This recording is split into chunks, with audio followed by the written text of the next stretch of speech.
I'm very happy to be with you today. My name is Magdala Ramirez, and it has been such a powerful times.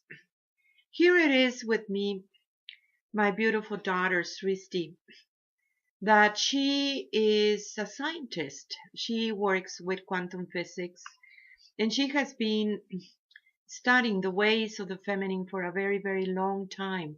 That it is very, very related with all this mathematics that it is taking place right there. And here is my beautiful sister, Teddie Chapman. She is a star right there in the school that we have for a very, very long time.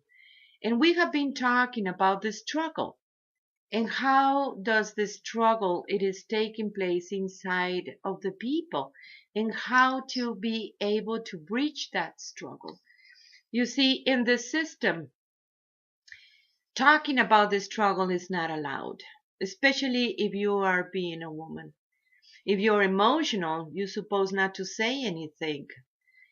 And that has been a big deal when you want to bring forward your light, when you want to bring forward your wisdom, and then there is all these situations that you encounter in the system. It can be at your work, it can be at your family, it can be everywhere. And that struggle, you just swallow it instead of understanding the incredible power that it is inside of you when you are facing it.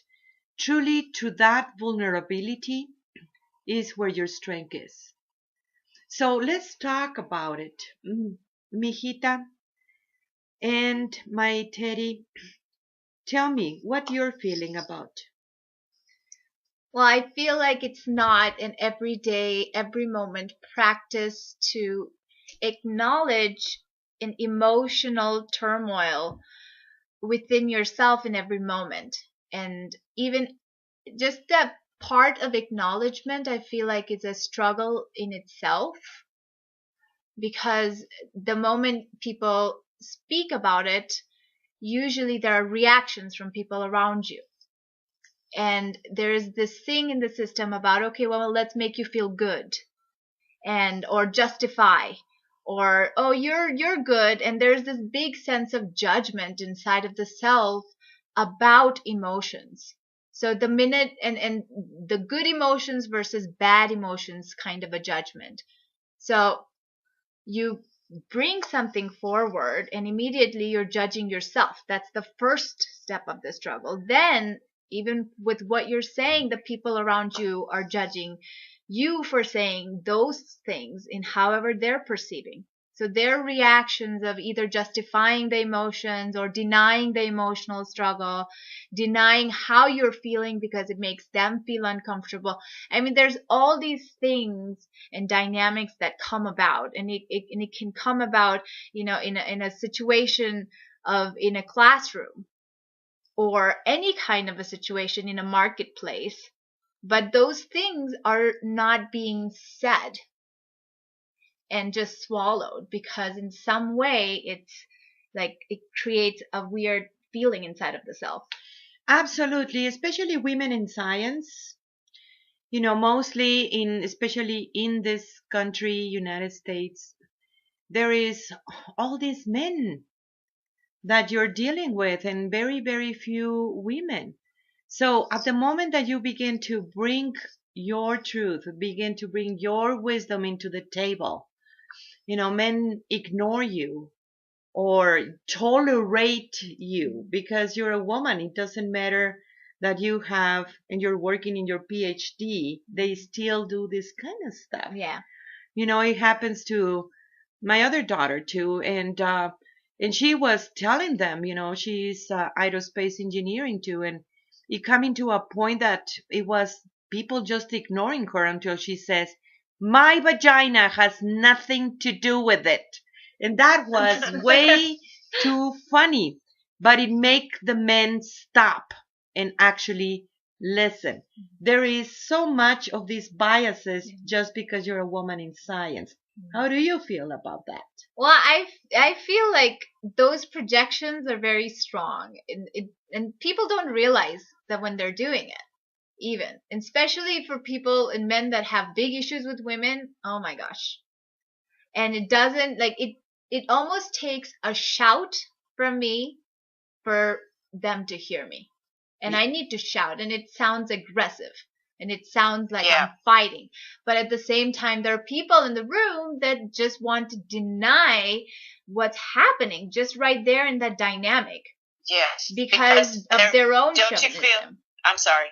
Don't you feel, Shrishti, too, because they want to look, I mean, well, just in observance is like seeing that like men, and not all men, of course, but seeing you is how you look on the outside. Are you attractive? Are you this? Are you that? And so it's like they're only going to that outside part and then ignoring all of that stuff that's within, and that, you know, all the things that you are doing, which is just, you know, the same. I mean, not the same, but yeah, you're not even competing. But it seems like in that view that there's, you know, so the struggle, whatever is happening within, you're just, I mean, part of the struggle is just you trying to, like, hey, here I am, you know, do you see me? Do you see me? Not just my woman, like, am I this? Am I that? You know, are you attractive? Whatever. Like, I mean, that seems to be part of the, like, a struggle, just even to be seen as, like, a person and not from that, you know. Yeah, because on top of that, as a woman, then you have the color of the skin. Right.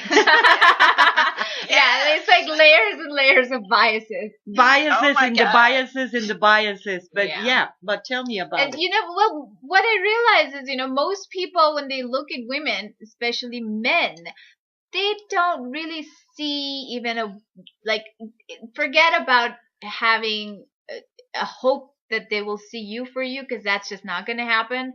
But what they're relating with is an experience about it in themselves. And it's a constant projection of, if they have a shitty relationship with their wife, with their mother, if they think they're all bitches, everything gets projected onto you.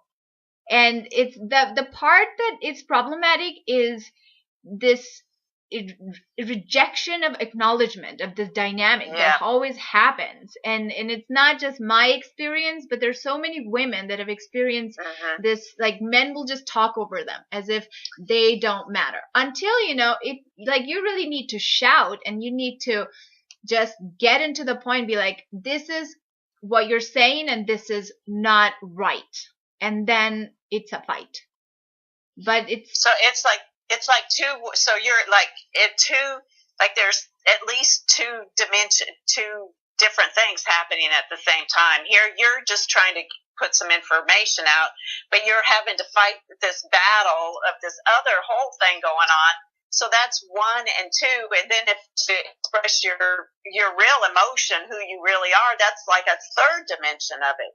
So it's like having, you know, at least just, those are just basic things. Those aren't even like, you know, like, here I am in this moment and I've gone through this, you know, say something happened, say from whatever, you can, those, like, that's so far back, to get that to the point where you can, you know, release, I mean, even like all these other battles seems like you're having to fight, or to just say, here I am, I'm just here, can we have this little discussion about something that we're struggling about? You know what I mean? That whole, do you see what I'm saying? Yes. What about family? Yeah, because that has been the thing too. Culture. Talk to me about it. And, you know, like, there is this big culture of pretendance and hiding the struggle. Like, you ask somebody, how are you doing? Their immediate response is, I'm good, or I'm okay. And you ask, okay, but really, how are you? I'm okay. And the okay, you can feel the emotional okay, and it's really not okay. But I think it's been such a long lost practice. I mean, if I really see my own family and generations past, I mean, it can be very dramatic, because I'm from India and everyone can have big dramas. But at the same time, it's also not direct and to the point. When you ask them, how are you feeling? It comes out a big drama instead of direct into the point. And then sometimes it's hiding emotions that they feel ashamed about, and it's not considered good, and it's full of self-judgment, and it's this hesitation to express it. And really, that's something that, I've had to learn to recognize, okay, this is the thing that I feel ashamed about. And from there, really ask myself, why do I feel ashamed about this? Instead of hide the shame from myself or hide the guilt or whatever feelings that I deemed as dirty feelings or not. And really just get into the bottom of it and see what in me, in terms of what I believed or what somebody told me, or it could be an experience, what is it that's been causing that emotional turmoil? But, there's a big, big, big taboo in talking about experiences or traumas or emotional turmoils in that depth without expecting anyone to fix you.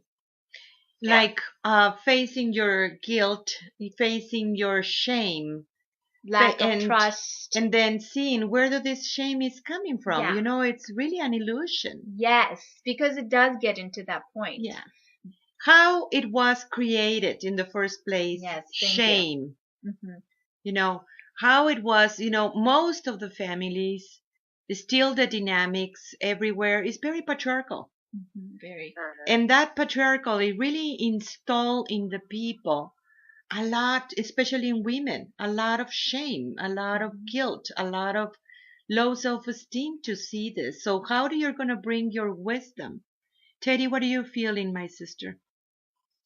So as she was talking about the family dynamics and just these other dynamics, how we were talking a little bit earlier, and we're saying how we even talk to ourselves. How do we how to of course, like the things to fight to get to say it on the outside, but first, like realizing it on the inside, how what is happening, and how these things that we've learned and taken in, that they're not true. They're something that we learned, that a system was set up, and then how we talk within ourselves. How do we get to those parts in ourselves, and then how do we bring them out, regardless of what's going on the outside. And so, one of the things that I've thought about, and I don't know, whatever, anyway, is that something that happens, say, whatever problem it is, whatever issue it is, if we overcome it in ourselves, it's no longer an issue on the outside, because we resolved it. So it's not like a struggle anymore, because we actually overcame it. So that, to me, so then that's like the secret. It's not the outside being fixed.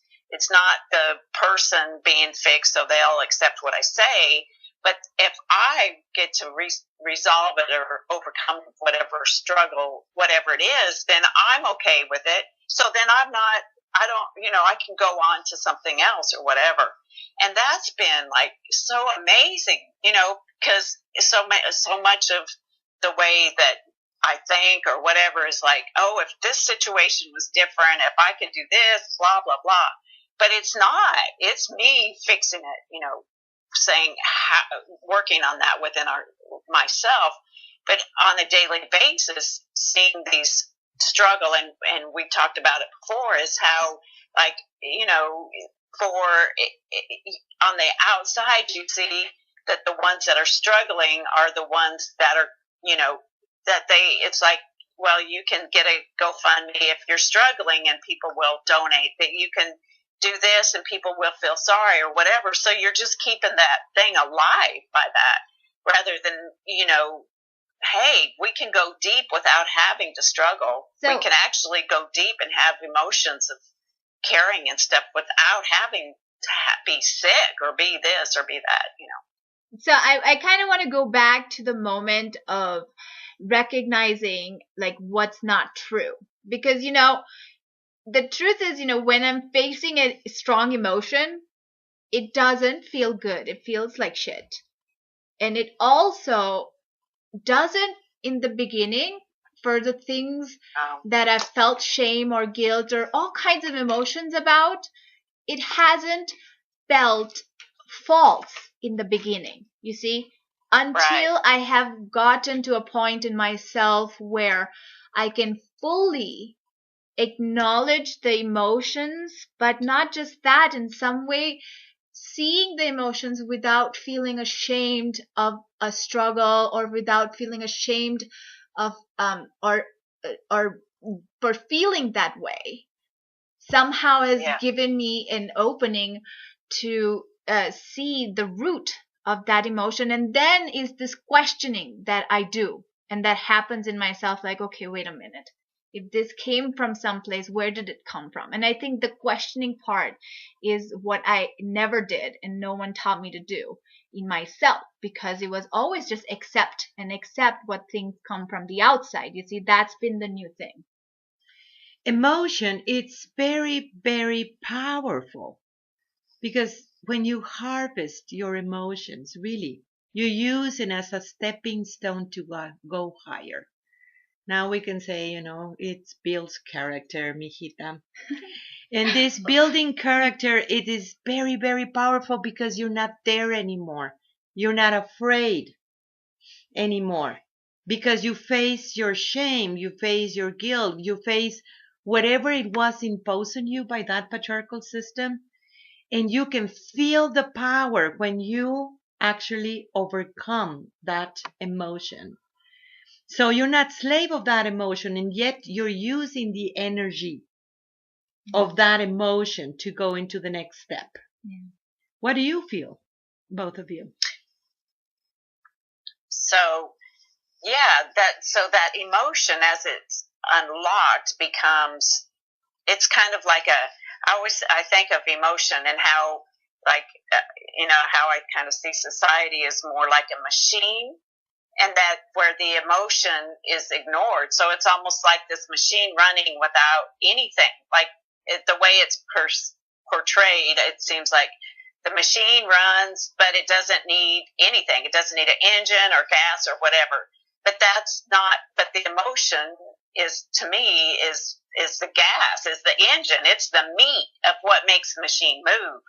But as it's been, in the system that, you just, all the outside stuff happens and there's nothing. I mean, that's how the sense of it is to me, that how could a vehicle or whatever it is run without the meat of it? It can't run just because it has a exterior, just because it's, it just sit there.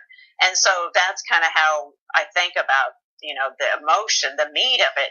And so as we're not dealing with emotion, it's just stagnating. It's not, the machine is not really going anywhere. But I was actually, when Ma said that, what I've come to realize, it's really at the core of it is a discernment between what's truth and what's not truth, and comprehending, what I have learned, where does it come from, really, and comprehending also what I'm operating on is what is it doing to me, what is it bringing in me, and what is it creating in how I perceive everything and the relationships I have. Discover the lie, the wrong belief that you are operating with, isn't it? Yeah. And how do you present it? By presenting a truth, a naked truth, facing this vulnerability, facing this part of yourself that it has been enslaving you for a very, very long time. And at the same time, once you face it and you present that truth, the lie will fall. What do you feel about that? I feel that because it feels for me it's like a piece of information that I uncover about myself that I've been acting upon, thinking upon. It's affecting how I'm being, and then suddenly it's if I bring it in question and realize, oh wait a minute, this makes no sense. It's something that I can't unsee in myself anymore. It's something that I've acknowledged as part of my story without, condemning myself as the system has been programming. And then in some way it does bring forward because I find myself questioning, okay, well, if this is not it, then what is it? And that door has been very beautiful, because you can't find that opening without going through that emotional vulnerability and living in that way. Yeah, so I was thinking just the same thing, about when you get to that truth, and then you're like, what? Okay, so then what is it? And then you can go so many different ways with it. It's kind of like, which door is it now? Because big thing is that restriction that it's been by not dealing with. Once it starts to break apart, then it's like this whole exploration about, well, what is it then?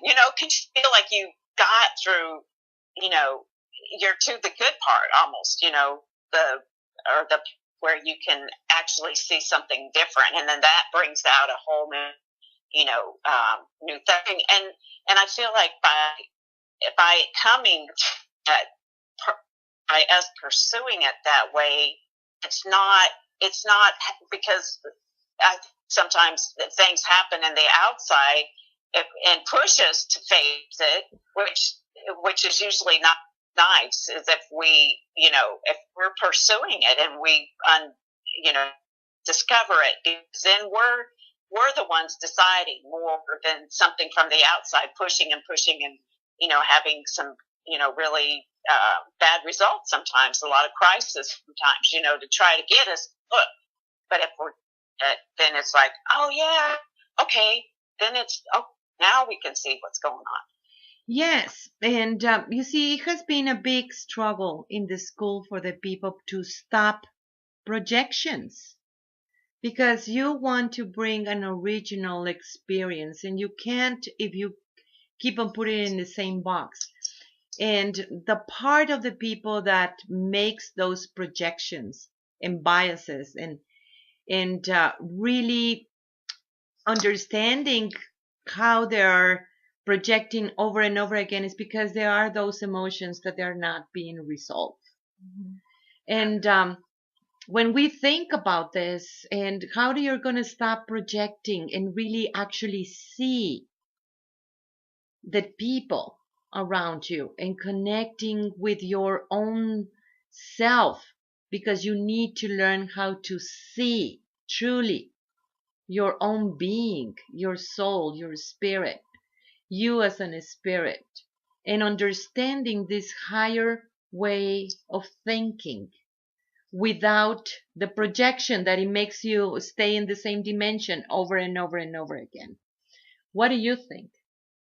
I think that's right on, because the emotion, and I think the lack of awareness of where, we are inside of ourselves means we're not aware of emotions, means we're not aware of how we're thinking, how we're interacting with somebody, and not even recognizing, sometimes what we see in somebody, it's not really them. We're just seeing a part of ourselves, something that we're not aware of. And that's the part that needs to be caught, because that's how, you're seeing yourself. And we're trained to see ourselves through all these biases and all these past experiences, that the only thing, you go in a mirror and you see yourself, what do you see? If all you can see is the past and all that, that's how you're behaving with everyone else. And then it's back into entanglement. You need you in your life. The only one that you need to reach is you. When you are integrating all this emotional body and using it for the highest good of everyone. It comes naturally.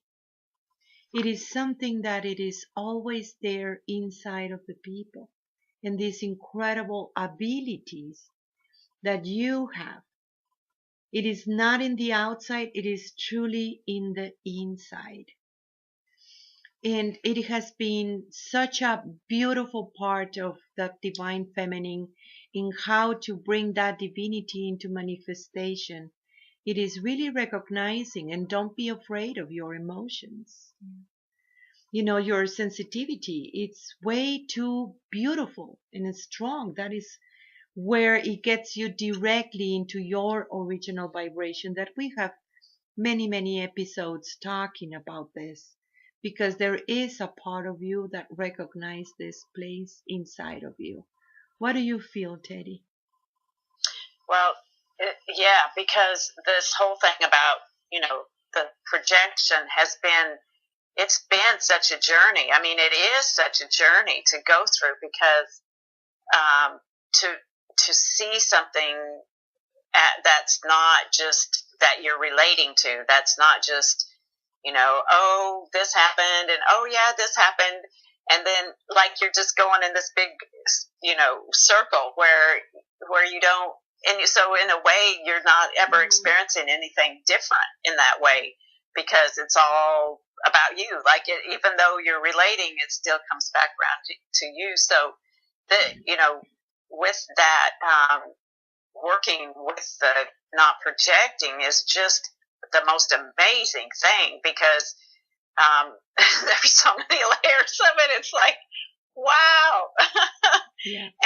And that struggle, I mean, and so then I can see it with other people when, as they're doing it, and so like that emotion that's hooked to it, like that's, like to feel bad for somebody else, and then why do you feel bad for them, and then how do you help them, or whatever. But it's when as we're working with not projecting, it's so much more clear, rather than, this big thing to where it's not all about you, that's Absolutely. Anyway, it's just brought such a cool thing. Yes, because really it's not about you. And yet it is you through your original vibration, your code, your signature, that perception of reality and seeing beyond the things. One of the things that we also have been talking about, Shrishti has this incredible ability to write it down, absolutely everything.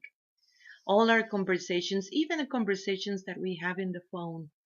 It's very, very beautiful to see this. But she was reminding me one of the messages that we have in the sweat about love, and that purity of love, and how is the frequency of love between the moments, between the instants, because love is completely eternal. And when we begin to vibrate in that eternity that it is love, is really between the moments.